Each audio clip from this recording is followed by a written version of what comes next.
0900 on 18 August 1942, U.S. submarines sent a rescue boat to stretch rope from the ships to the shore that would allow the remaining Marines of the 2nd Raider Battalion's boats to be pulled out to sea.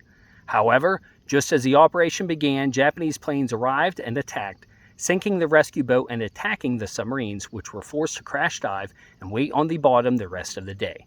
Fortunately, the submarines were undamaged.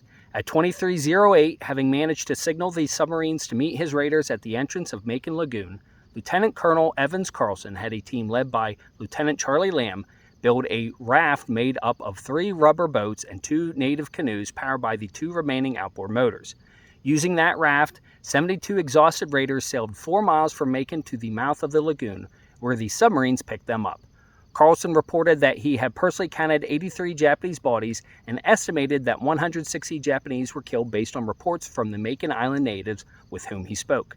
An additional 60 Japanese were killed in the sinking of these boats, with more suspected from the 2 downed aircraft. Japanese records indicate 46 killed of all ranks, not including the purported large casualties Carlson reported for the boats he had sunk. This was confirmed when supporting Japanese forces returned to the island and found 27 Japanese survivors of the raid. Although the Marine Raiders succeeded in killing over half of the Imperial Japanese garrison on the island, the raid failed to meet its other material objectives. No Japanese prisoners were taken, and no meaningful intelligence was collected. Also, no significant Japanese forces were diverted from the Solomon Islands area. In fact, because the vulnerabilities to the garrisons in the Gilbert Islands were highlighted by the raid, the Japanese strengthened their fortifications and defensive preparations on the islands in the Central Pacific. However, the raid did succeed in its objectives of boosting morale and testing raider tactics. The 1943 film Gung Ho was loosely based on the Makin raid, and Evans Carlson was employed as a technical advisor during production.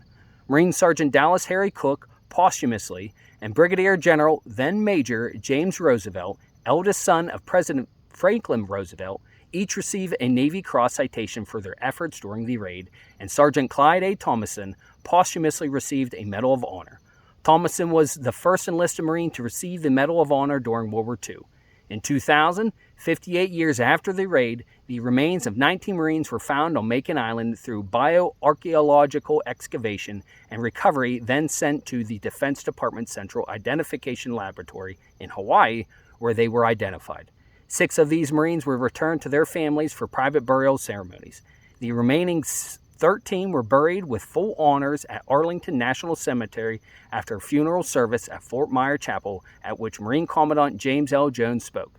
The remaining 11 Marines have not yet been located. Until next time, stay salty, devils, Semper Fi, and carry on.